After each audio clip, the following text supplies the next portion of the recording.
So I'm Philippe Tarbouriech. At the moment I'm CTO of Bluenote, and we're trying to change the way buildings use energy. We want to reduce the energy use of buildings because they are the single largest source of global gas emission in the world. They are 30 to 40% of global emissions, and we're trying to help solve that challenge.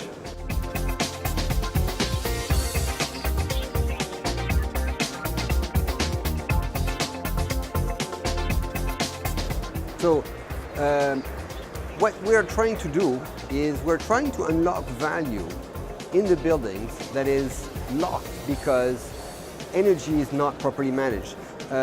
Just to give you a sense, buildings, so they represent 35 to 40% of global emissions. The difference between a modern building and an old building can be easily 10x the energy for the old building. In Europe, 70% of buildings were built before the first oil crisis. So we have a huge stock of old buildings, and they're really poorly performing, and yet they get upgraded at a very slow rate. The rate of energy upgrade of building is 1 to 2% a year. In Switzerland it's 1%, globally it's below 2%, which means that it will take at least 50 years to bring the building stock to today's energy performance levels. So the reason why things are moving so slowly is because decision makers don't know what to do. They don't know what decisions to make that will affect the way their buildings use energy or save energy.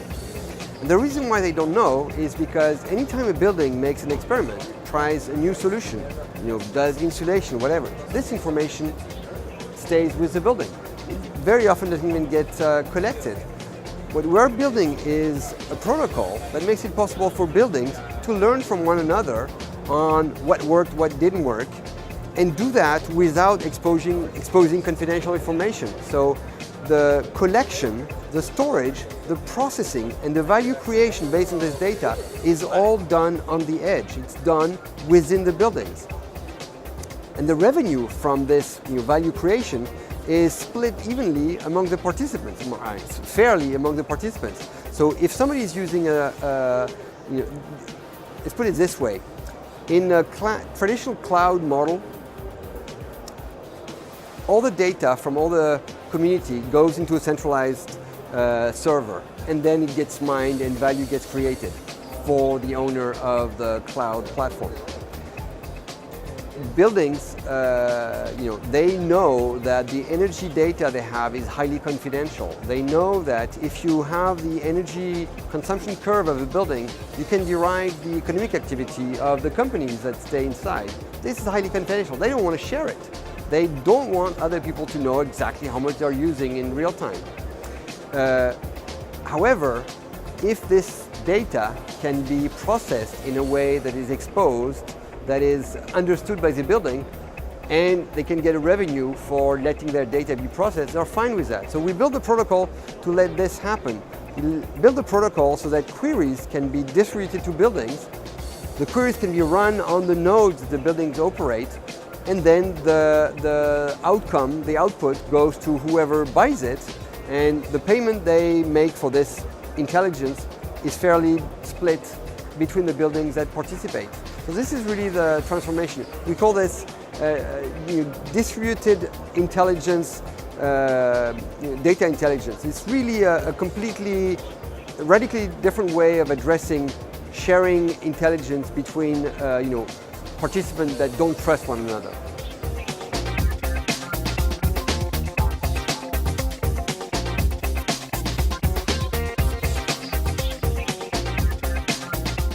So let me tell you about the data. So the data we let buildings collect is both energy-related data and financial data. Energy-collected data starts with a smart meter, starts with collecting the energy curve or historical monthly bills on energy. On top of that, you have any kind of data coming from the building automation system, whether it's monitoring temperature of air, whether it's sensors for light, for illumination, air quality, occupancy, any kind of data that relates to how the building is used or what environment it operates in, weather data is relevant to energy efficiency. Then on top of that, you have the financial information, which has to do with the rent income, the valuation of the building. And we want to provide for a way for this data to be collected in such a way that it can actually be processed. It can be used for the purpose of maximizing the asset value of the owner of this building. One particular aspect that I think is relevant with buildings is, and we're focusing on commercial buildings. The way commercial buildings are priced is through something called capitalization rate. The cap rate will be a function of the area. You go from 5% on the east and west coast in the US to 10% in the Midwest, which means that the net operating income, the revenue of the building multiplied by 10 to 20 is its value. If you modify the OPEX of the building and reduce the OPEX because you reduce energy consumption, you actually increase the value of the building. Give you a very simple example. If you change a light bulb, a 60-watt light bulb, from an incandescent light bulb, it's going to be a 60-watt light bulb is going to use $55 a year of energy. You replace that with an LED light bulb, only going to be using $5 of energy a year, which means that you're saving $50 of OPEX. This $50 translates into $500 at minima of increase in the building valuation. And this is just a small example, but there are plenty of very concrete examples of situations where you can achieve incredible energy efficiency improvements with very simple changes in the way the building is managed, putting smarter thermostats or airproofing ducts. I've seen examples recently of air conditioning systems improving their efficiency by 70% just by stopping leaks from the pipes. So duct tape reduces the energy consumption by 70%. These are the types of things we want to help buildings identify and help them solve so that they can increase the value of their assets.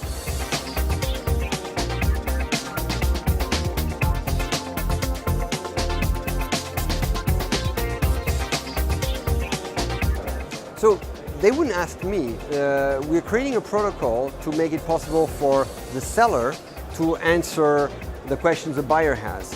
This means providing building owners with trustable, validated attributes. And those attributes will range from the actual energy consumption to things such as the CO2 footprint of the building. And for the CO2 footprint, you have to integrate gas usage, electricity usage, looking at what type of utility companies are connected to, and based on the actual energy consumption curve and the CO2 mix their utility uses, you can have an actual CO2 footprint for the building. This is a type of attribute that makes it possible for an investor to know exactly what they're getting into. We think that the basic economic incentive, which is the potential of using less energy, is just one part of a broader package that includes access to regulatory incentives, new fiscal incentives, access to cheaper loans. The banks tell us that higher energy efficiency buildings default less on loans, and therefore they get better rates. Utility companies want to know how buildings are actually performing with regards to shedding load at peak energy consumption times. So there's plenty of opportunities that actually gravitate around the basic premise, which is energy efficiency and total energy consumption. For an investor, we think that Bluenote will provide them with a way to gauge what opportunity there is in retrofitting a building. So, effectively quantifying the internal rate of return, the IRR of energy efficiency on top of the building investment.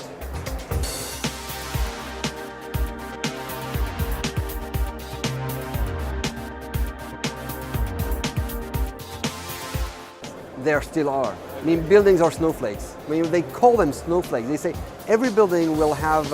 So one of the examples right now, I'm trying to get buildings from. Maybe I shouldn't speak about this, but from an organization that has 50 buildings on a campus that were built from the 50s to today. Those buildings are all used in the same way. They all have similar types of offices, similar types of people working there. They were built at different times, and and they're in the same environment, so they have the same climate, same exact weather conditions. There's a huge discrepancy in the energy consumption of those buildings, and some of them were partially retrofit, some of them had part of the systems improved. Understanding what does what, which improvement brings what benefit is really crucial. And all the buildings are different, so having a very simplistic understanding of the building's energy consumption, like having only monthly bills, does not provide for a good sense of how you can affect their energy efficiency. Give you an example. If you have the energy curve of the building and you have the weather data, so you have the wind information, the outside temperature, you can very easily identify what extra energy consumption is coming from heat insulation and what energy consumption is coming from air leakage. Because if with the same temperature difference you have more wind and more consumption, you can effectively track where the energy is wasted. Is it wasted because it radiates out of the windows and out of the wall, or is it lost because it leaks through holes in the walls and in the windows? These are kind of the insights that we think are, we can very easily provide building owners and building investors so that they know where to act. We want to give them actionable intelligence, not anecdotal evidence, not tell them, well, this other building did that. We want to tell them for their building what they could be doing better and how much it's going to cost them and how much it's going to bring back based on other buildings that have done exactly the same things.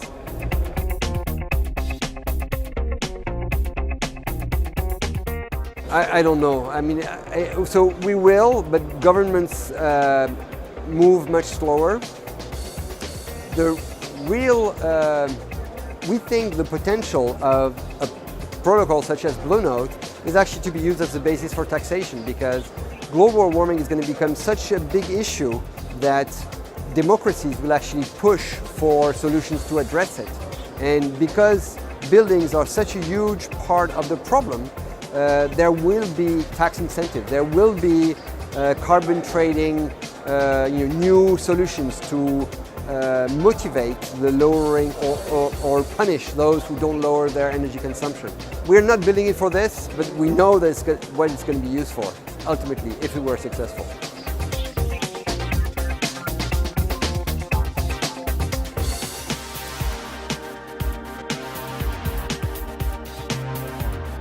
However, there's plenty of anecdotal evidence that higher energy efficiency very often comes with more comfort.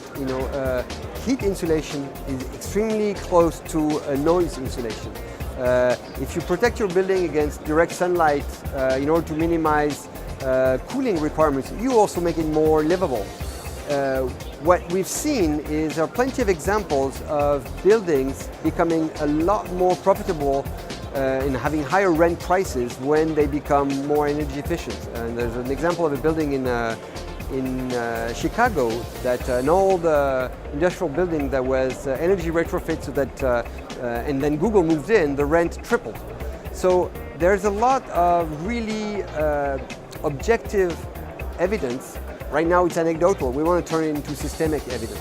To answer your point about Tesla, the basic premise, Drucker said it best, is you can't manage what you can't measure. We want to put the infrastructure in so that people can measure things.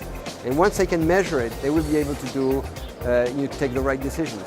We are about helping decision making. We are creating energy efficiency decision-making engine for the whole industry. And we are starting with buildings because it's a low-hanging fruit. In your commercial buildings, then residential building, agricultural installations, industrial setups, transportation, anything. I mean, once you have a protocol that makes it possible to derive intelligence in a distributed way, with an economic incentive for those who share, and without the risk of exposing confidential data, we think a lot of people will jump in.